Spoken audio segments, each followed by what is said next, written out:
everybody. We are live at the Studio B&H booth. My name's Katie Hinsen. I'm from Light Iron, New York, and I'm also the co-president of the Blue Collar Post Collective. And we're going to talk about VR today, specifically VR and post, seeing what kind of synergy they've got going on. And we've got some really amazing panelists with us today. So if you could introduce yourselves, say with DJ Roller. DJ Roller, co-founder of NextVR. I'm Lucas Wilson. I'm a VR producer out of LA with the Simulate and Supersphere. I'm Lauren Ellis. I'm a visual effects producer with The Molecule. My name is Armando Carrillo. I'm executive producer at VerseWorks. Cool. So we've got a pretty amazing set of people here that can answer a lot of questions, which I personally have because this is a really new thing, right? And it's kind of at this point, I think, where it's new, but it's not new. So it's a really exciting time. I really want to ask you first where we are today in the evolution of VR as a medium. I mean, what's the current state of VR, do you think, Armando? Well, I think the first year, say last year, if you followed out the first year of VR, we were just trying to figure out how to shoot it.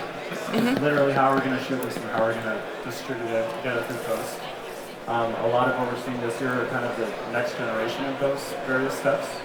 And also this year, since we got the camera, finally, I think we were all struggling with the camera last year. Mm-hmm. And there's a lot of movement in that space.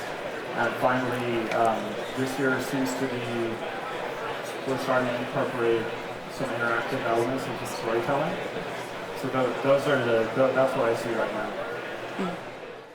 now. Just to piggyback a little bit on what you were saying, I'm seeing advancements in audio and even in us having more meaningful conversation about haptics, more interactivity, developing what it is to be present in a VR space. All of those things are rapidly changing right now.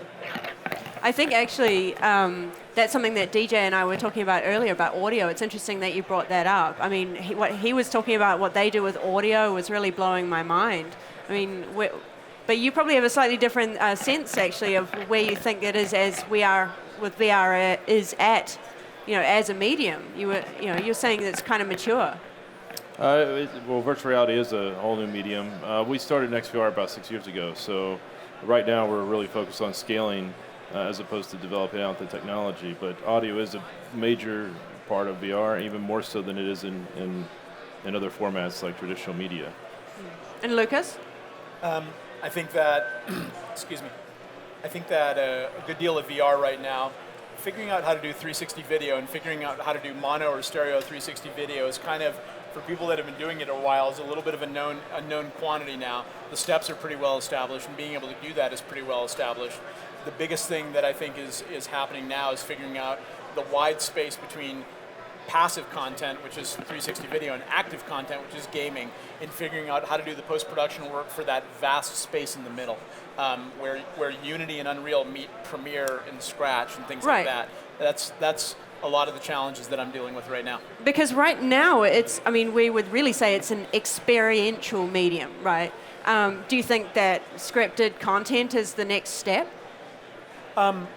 Personally, I think that, sure, scripted content is, I'm working on a lot of scripted content right now. Scripted content is certainly something that's going to happen, but the real challenging area that I think nobody really understands, and there's a lot of really good work being done in it, the really challenging area that hasn't really been figured out yet is what is the intersection of a script with some kind of active user agency, right? When the user feeds back into the content and that provokes a reaction, which is a traditional gaming narrative, but how does that intersect with a linear storyline, and what do you do and how do you do it and how is it distributed?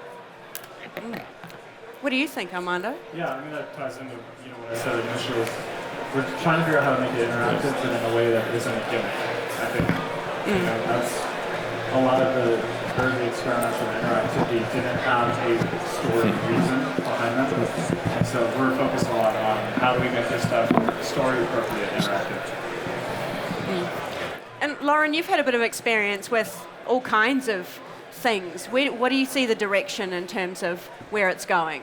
In terms of storytelling specifically, I always look at it not in a non-cinema kind of way. It's the merging of cinema and theater almost, because you're not as in control of where that viewer is going to look.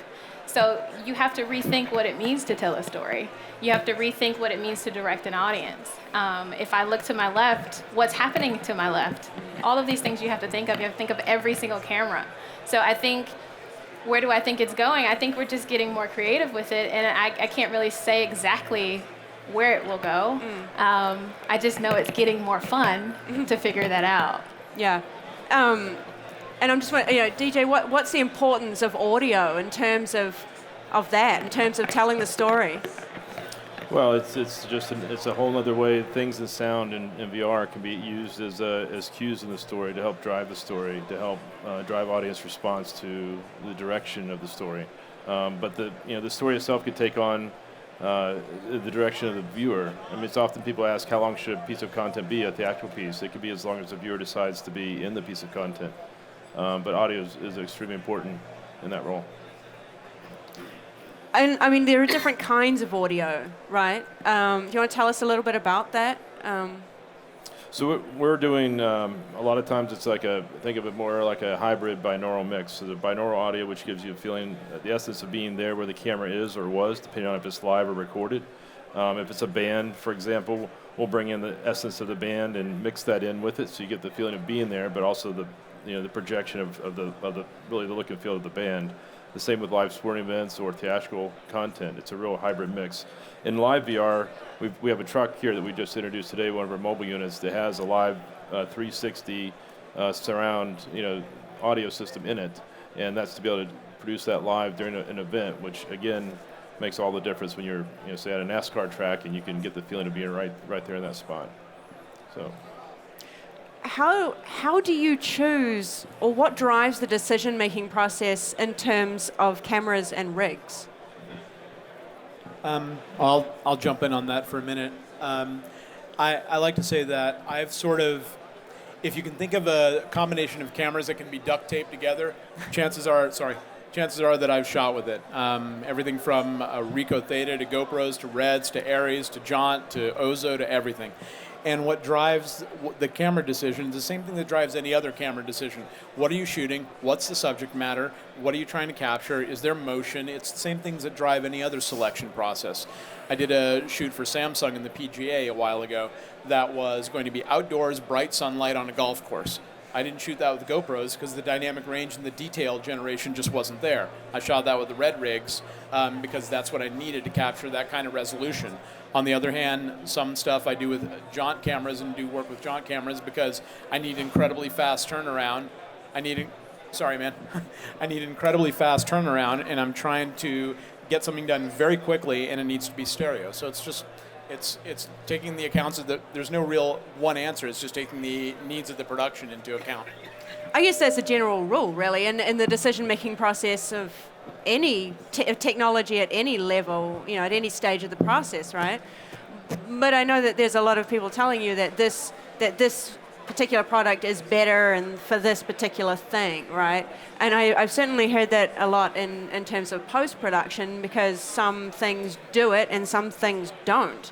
So, I mean, I guess, Armando, is, if you ask someone in the audience to name their favorite movie and ask them to name the camera that was used to shoot their favorite movie, they don't know. Right. So at the end of the day, we're trying to create compelling content on the camera. It doesn't matter. However, with VR being such a young industry, we've all had to, try and figure out what to shoot. Like, I recently shot the first piece of content with the Facebook camera, and it's kind of maybe the next generation, like it's an actual leap forward, which I'm really excited about. But even that will only last for a few months. Eventually, we won't have to keep talking about the camera as much as we do, and we can focus more on the storytelling. But for right now, the camera really is the battleground. Right. The selection of the camera impacts everything from how you shoot, how you post, how everything is affected by it. And with 360-degree capture, I'm curious about how you deal with lighting, and how do you choose the lighting, and how do you even, where do you start? You start with the story, just like any, if you need lighting for some reason, you're talking about doing compositing of, different sections of the 360 sphere, or perhaps you can shoot it verite, like documentary. Again, it's like story first, and then taking it from there, see how your technology is best served.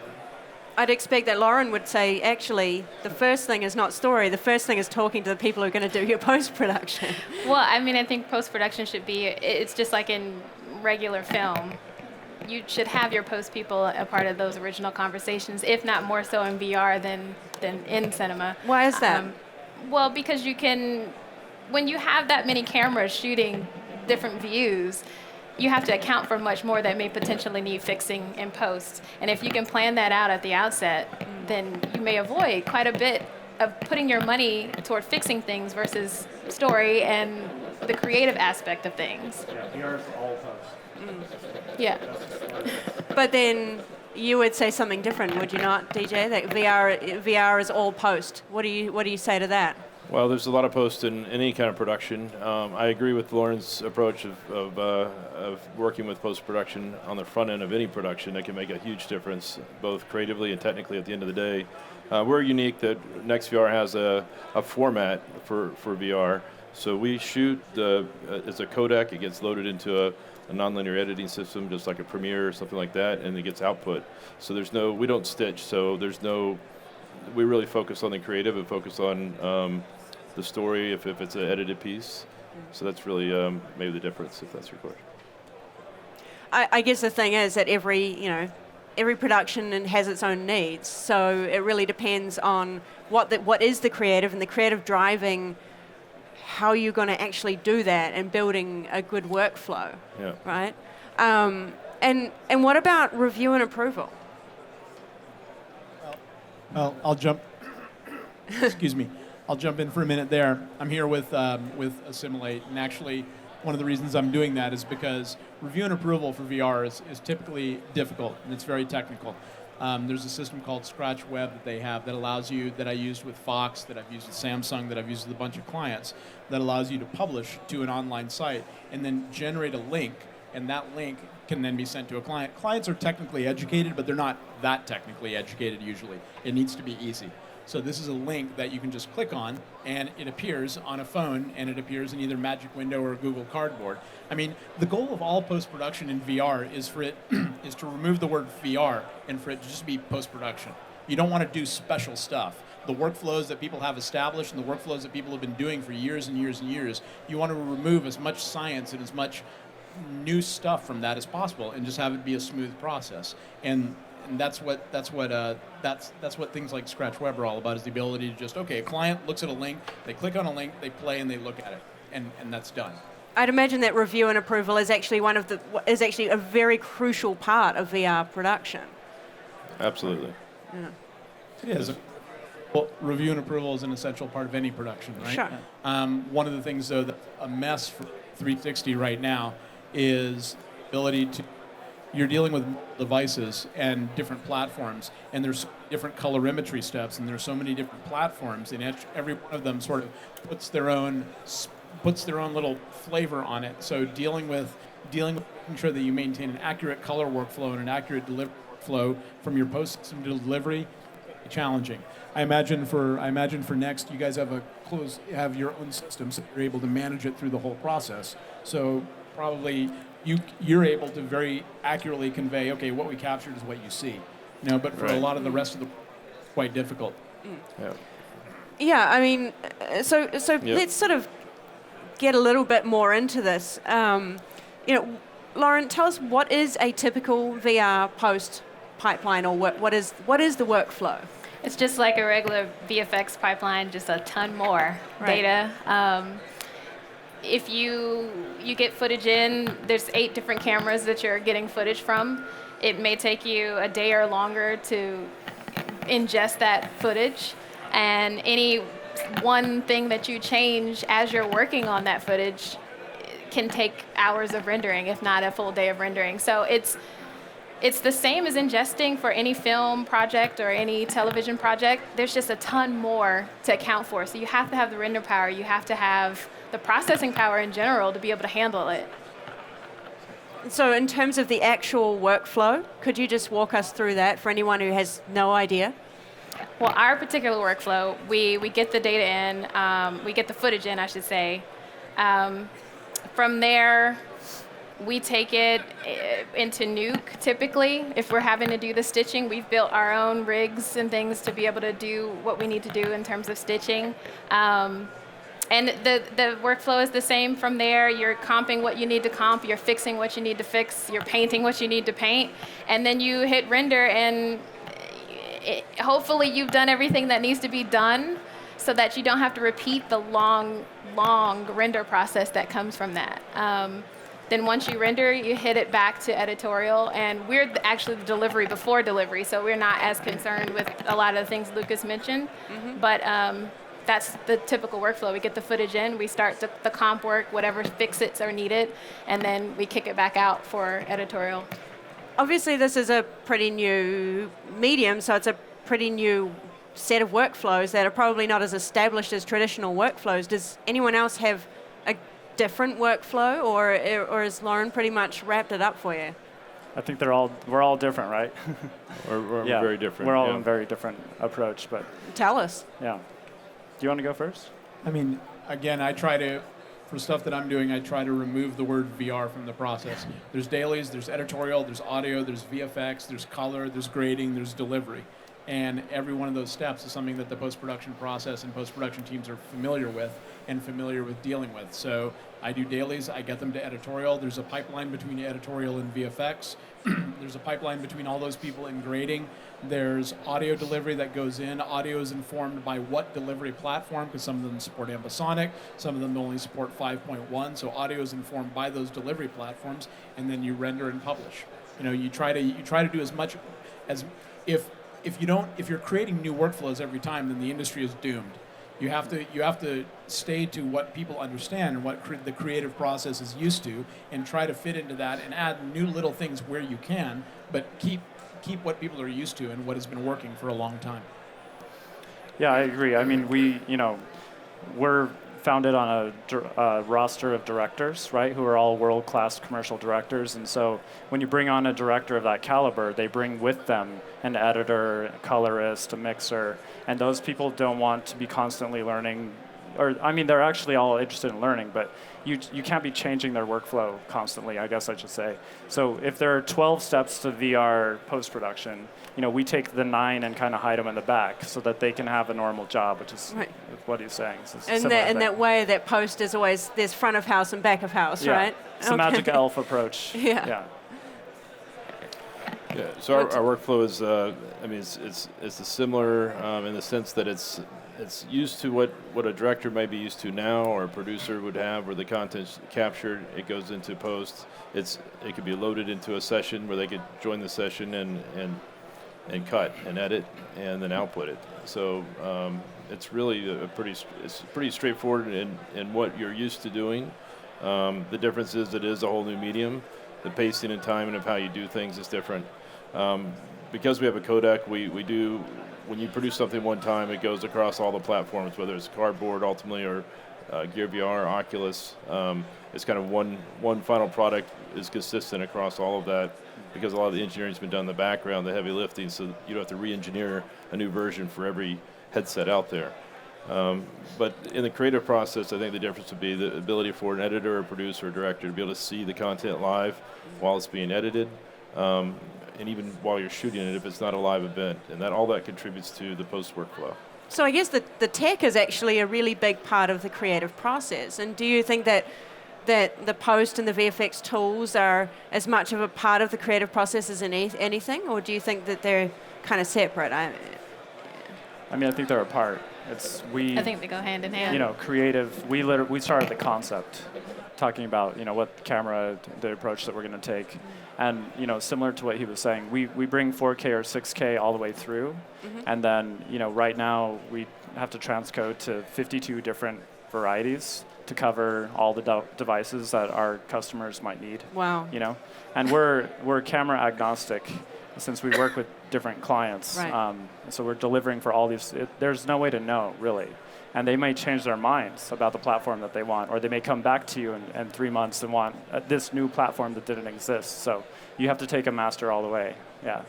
That sounds to me like a big challenge. What are the biggest challenges? Would you say that the biggest challenge is the fact that you've got 52 different outputs, or? I'd say in VR all the hardest challenges are still story challenges. We don't really know what we're doing, and there are a lot of smart people, including in this room, who can solve technical challenges.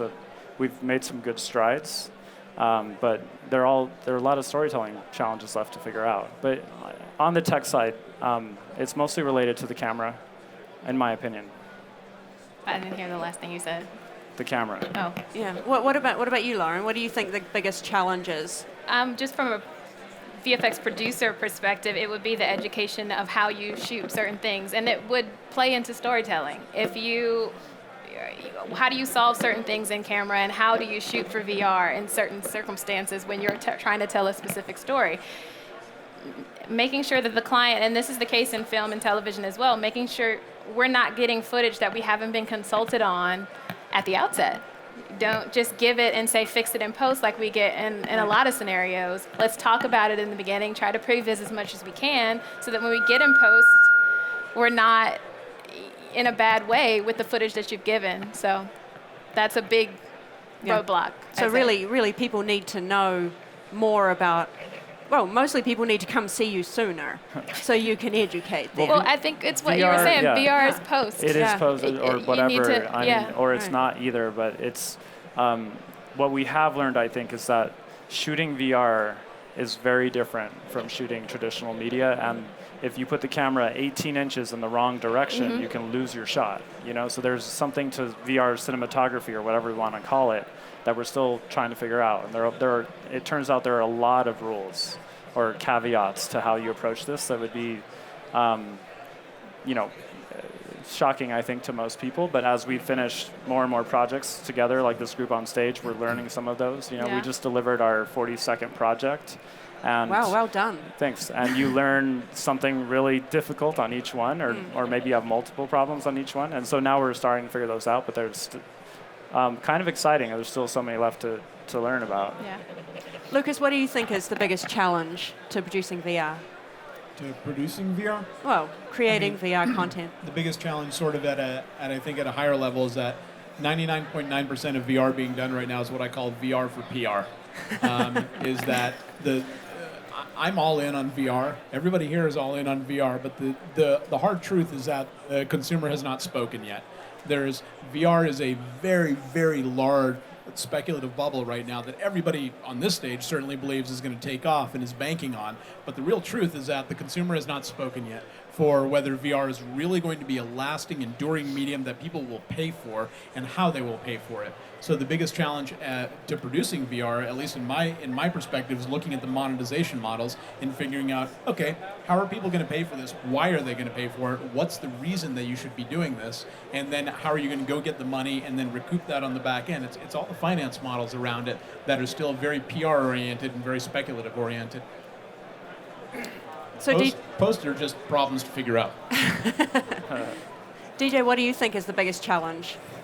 Right now I think the biggest challenge is just everyone's working 24/7, but it's really I think I think consumers are starting to get it now, in the sense that it wasn't until this last Thanksgiving that a consumer actually were really buying a VR headset, and the feedback is there already. I think as far as the promise of VR. VR is scaling, faster than a lot of things have in the past. So I think it's for everyone, it's how fast it's all scaling to be able to create the content in time. But I have no doubt there's plenty of talented people to do that. So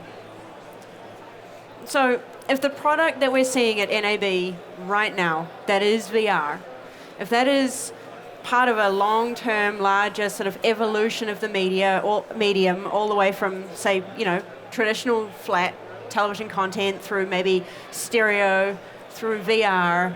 It's becoming more and more immersive. It's becoming more and more realistic. What do you think we're going to see at NAB in 10 years' time? Do you think it's going to be the same VR as we're seeing now, or how do you think it's going to evolve? I think a couple easy things we're going to see soon are just higher definition. 6K and 8K I've seen now, and it's pretty spectacular in a headset, and that's exciting. I think there are a lot of open-ended questions about how you distribute content of that size, and we'll see things like that here at NAB for years to come. Like, how do you distribute a 100 gig file, or what does compression even look like? For example, the adaptive 6K that Facebook recently announced is like a way of dealing with 6K in a headset, right? Because it turns off the part of the frame that you're not seeing. So that kind of stuff I expect we'll see more of.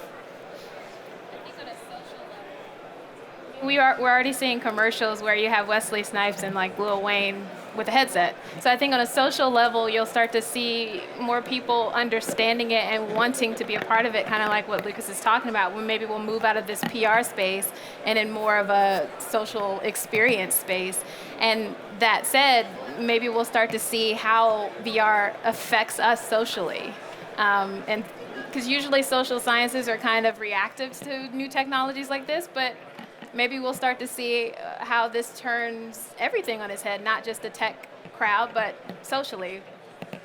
I mean, personally, I see that VR has its limitations, and a lot of the skeptics of VR will talk all about those limitations, that they're not interactive. You can't share the experience, and we're humans who like to share things.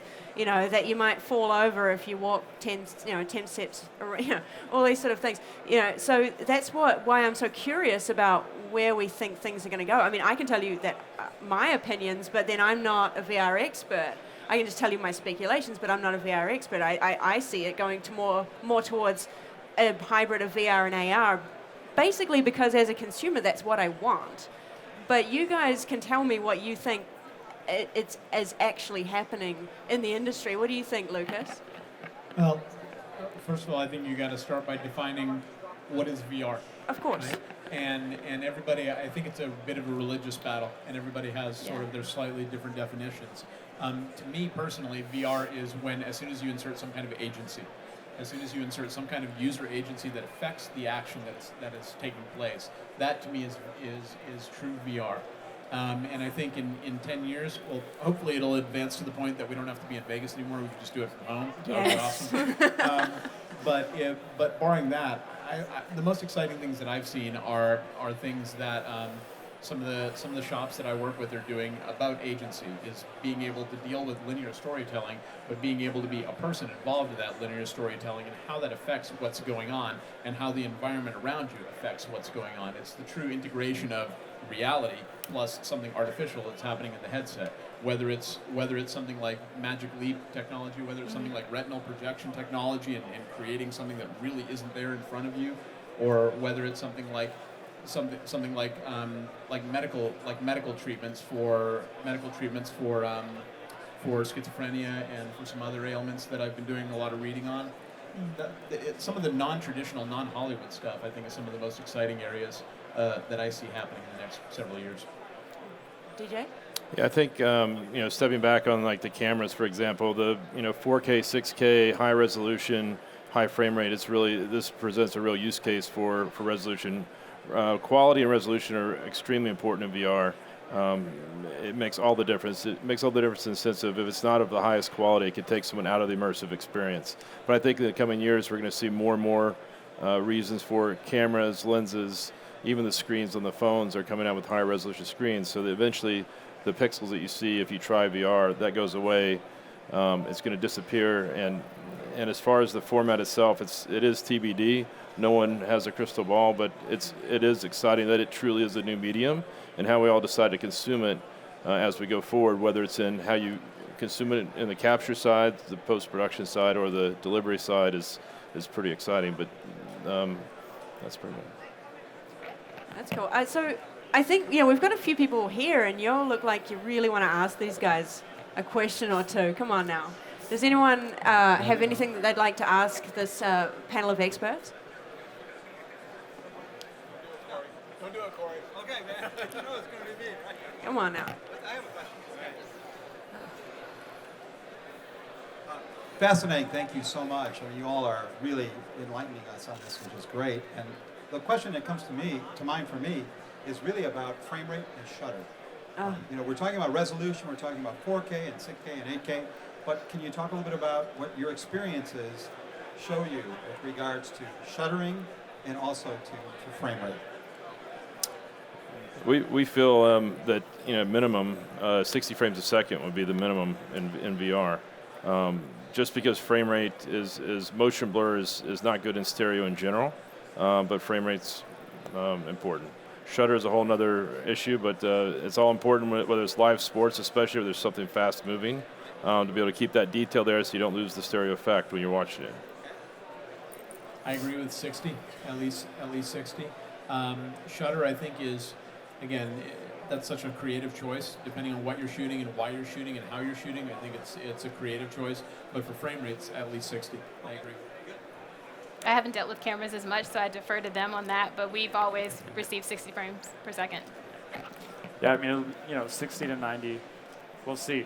The headsets are going to get there before the rest of the tech, We're kind of playing catch up in that respect, but it's a blessing and a curse because there's a file size limitation that you're dealing with. Right, so 60 is kind of the standard now simply because of the limitations of the file size and just distribution. Yeah, whatever you want to call right. it. Yeah. Well, also, let's be real. I mean, the way that Hollywood works and the way that directors and cinematography works, after Saturday afternoon, every single director and cinematographer on the planet now is trying to figure out how they're going to shoot 120.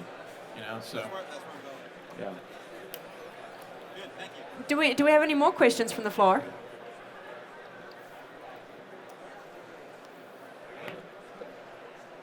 Well, I have one then. Hit it.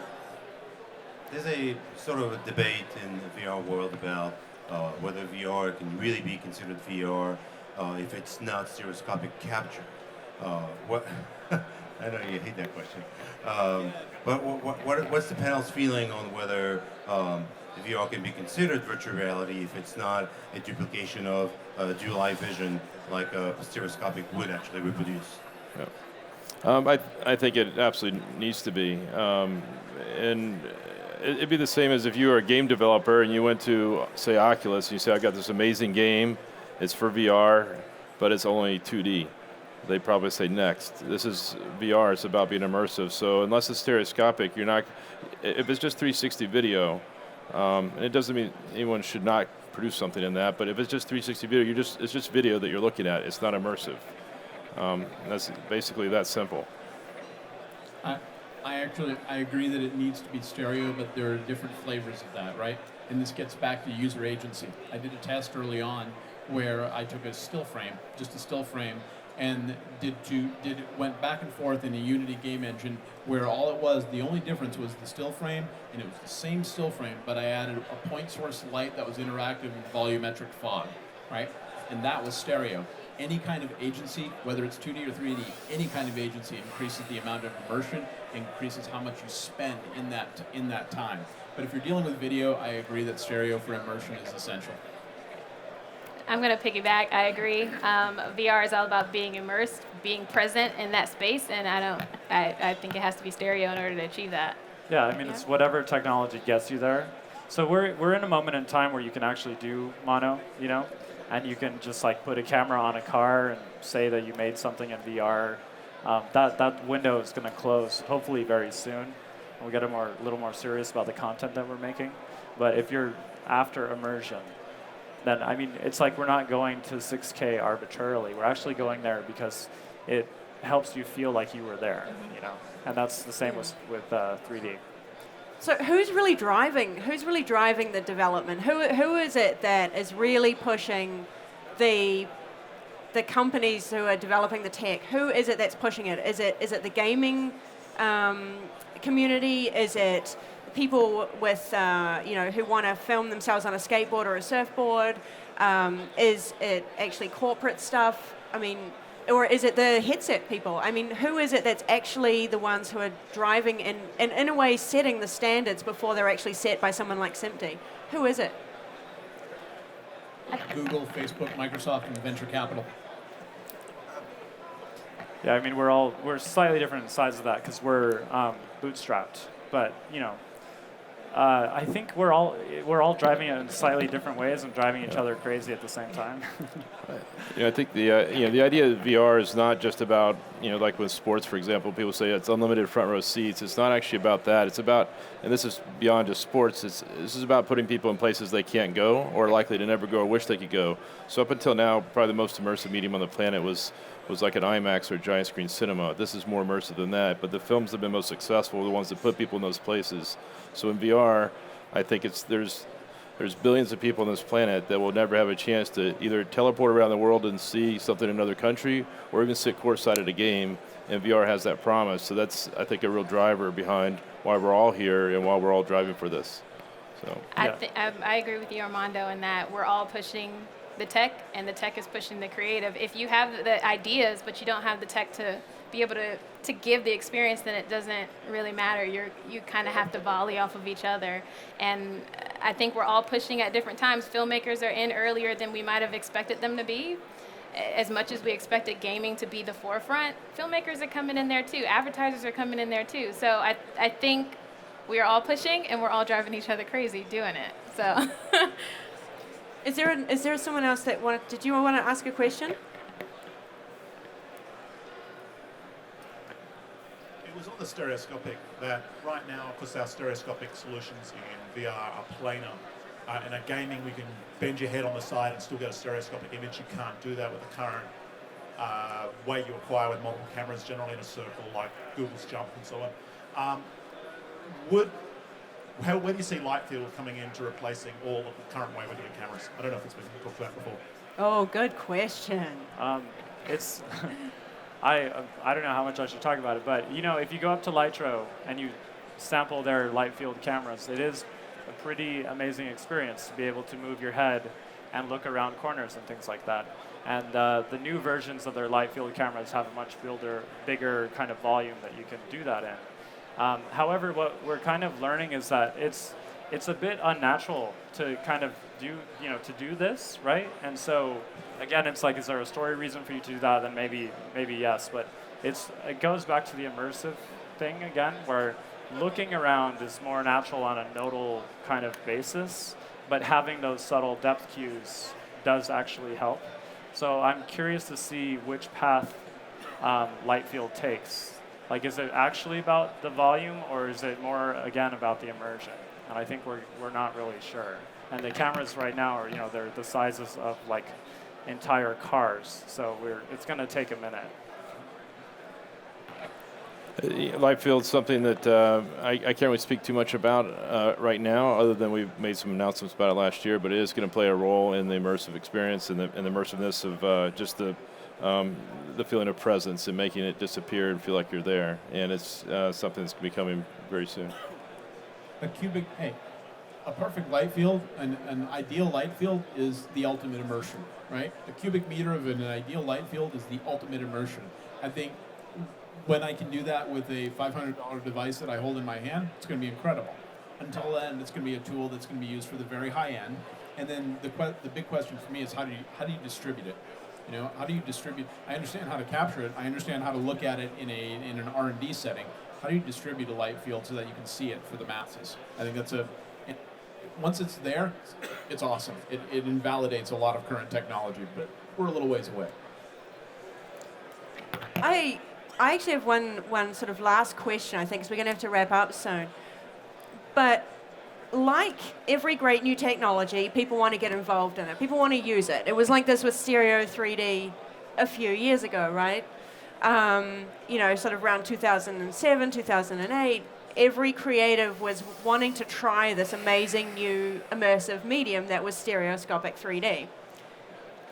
Now, we all know what happened there. It went a little wrong for various reasons.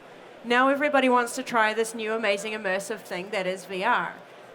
Could each of you please give the world out there one piece of advice that you think will help to prevent the same fate of stereoscopic 3D happening to VR?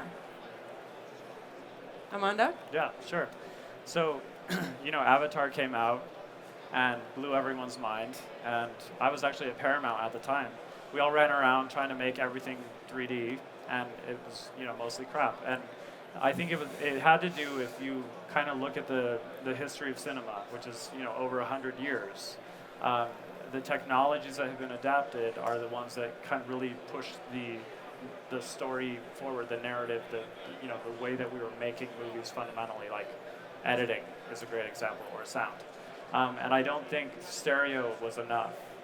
And so the big hope is that VR, or whatever we're calling it, is enough of a new way of telling stories that it sticks. Lauren? I think it all goes back to storytelling, and Armando has been saying that the entire time. Know what your story is, and really sit down with with all of your creative minds, your technical minds, to figure out how to shoot that, how to convey that using the tools that you have with the camera. So yeah, anybody who can afford it can get a bunch of GoPros, or even duct tape, the way Lucas was talking about, some cameras together and figure out how to do it, because there's even a how-to, if you Google it, how to shoot 360 video or VR content, and there's places to upload it for anybody. But if you want to do it and have a chance at doing it really well, have those preliminary conversations at the outset, know what your story is, get the right people in place to figure out how to shoot that properly as we are aware of to shoot it. And then, you'll have a better shot at creating content that makes sense for VR. Everything doesn't make sense in VR, just like everything didn't make sense. Right, so don't be arbitrary and just do it because you can. Yeah. Do it with a purpose is what you're both really saying. Right. What about you, Lucas? What's your biggest piece of advice? I'll echo what they said, is that make good content that you're passionate about. I have this story that's always in my head about how I got into VR, is that I was having a conversation with a friend of mine about what would be good in 360. I play classical piano. So every year there's a competition in Warsaw, the Chopin competition. I would pay huge money. I would pay a lot of money to have a VR camera on stage at the Warsaw Symphony to be able to watch that competition.